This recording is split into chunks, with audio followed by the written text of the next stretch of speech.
to Fire Princess Reviews. I'm Fire Princess Lily here to tell you about comics, cartoons, and other awesome nerd shit. So, it's Wednesday, Slime Day. That's right, we're talking about the latest episode of that time I got reincarnated as a slime. Yeah. As always, if you haven't watched the latest episode for whatever reason, maybe you're just not on that Crunchyroll Premium, that's fine, understandable. Some people don't like to pay for services, by all means.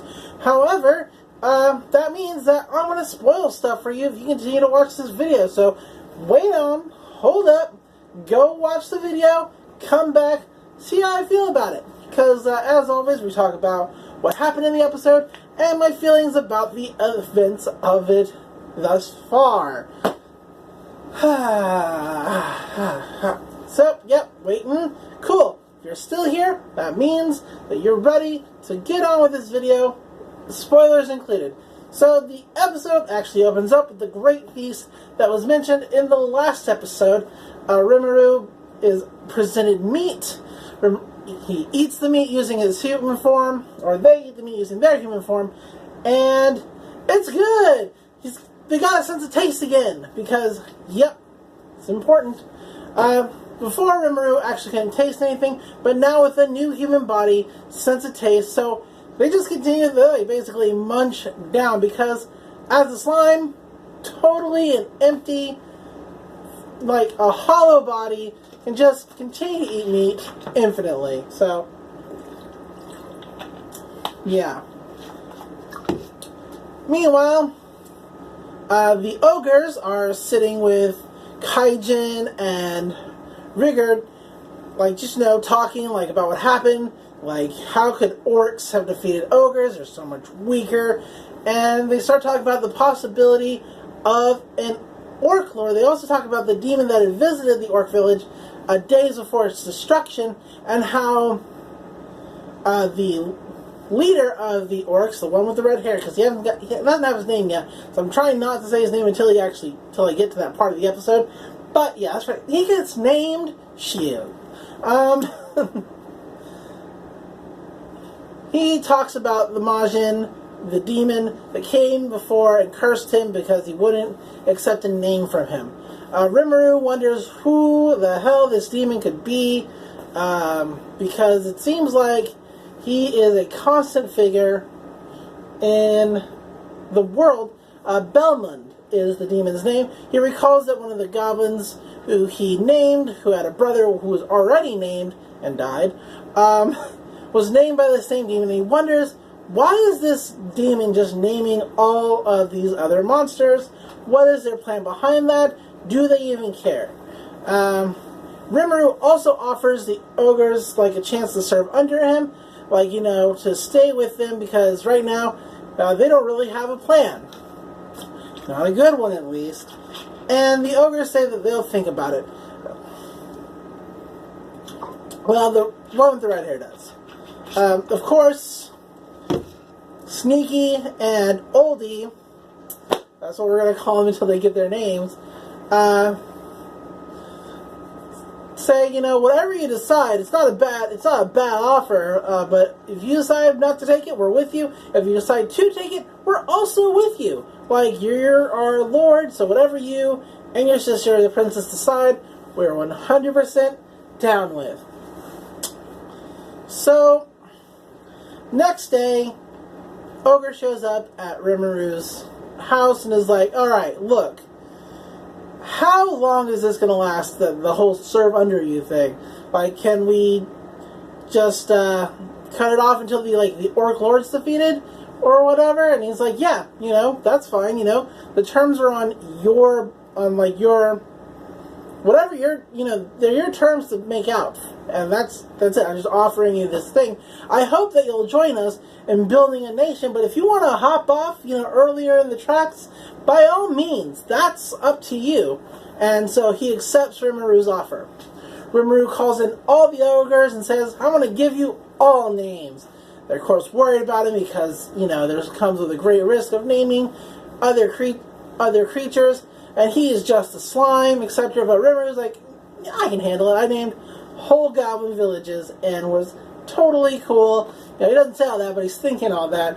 And as it turns out, naming stronger monsters takes more energy, and just naming 6 ogres knocks him right the fuck out.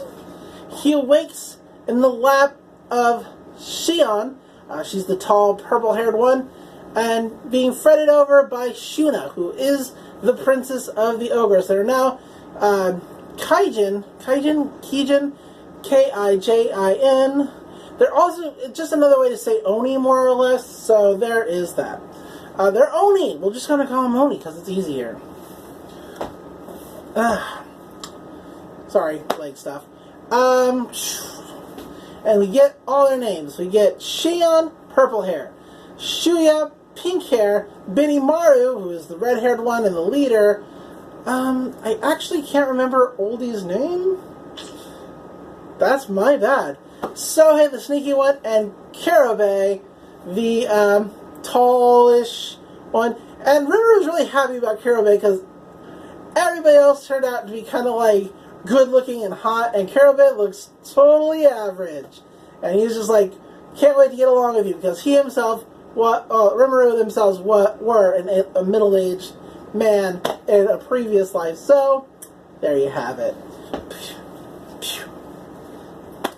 So, the now Oni get on with their lives inside of Rimuru's village. So, while that's happening, we get a look at the Lizardmen and the Orc Army. The Orc Army is approaching the Lizardmen's territory, and so, of course, the Lizardmen report back to their king. It looks like 200,000 orcs are approaching. The king calls upon his son, who has a name as well, from the same demon. It's weird. And he's like, go recruit some help, because, you know what? 200,000 orcs. And there's probably an orc lord there. We're not about that. We're not about that life. So we get Gabiru, G-A-B-I-R-U. Gabiru is the name of the son, and he rides off to different goblin villages to recruit them.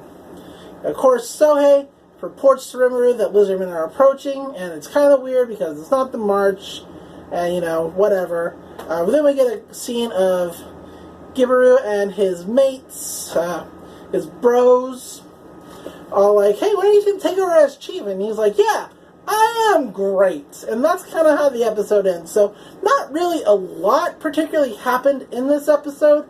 It was definitely super fun. It's fun to watch the old sword master, whose name I'm really just fucking blanking on, train the goblins. That's great. I wish I could tell you more about how that training goes. I can't. But hey, you know, it's a thing.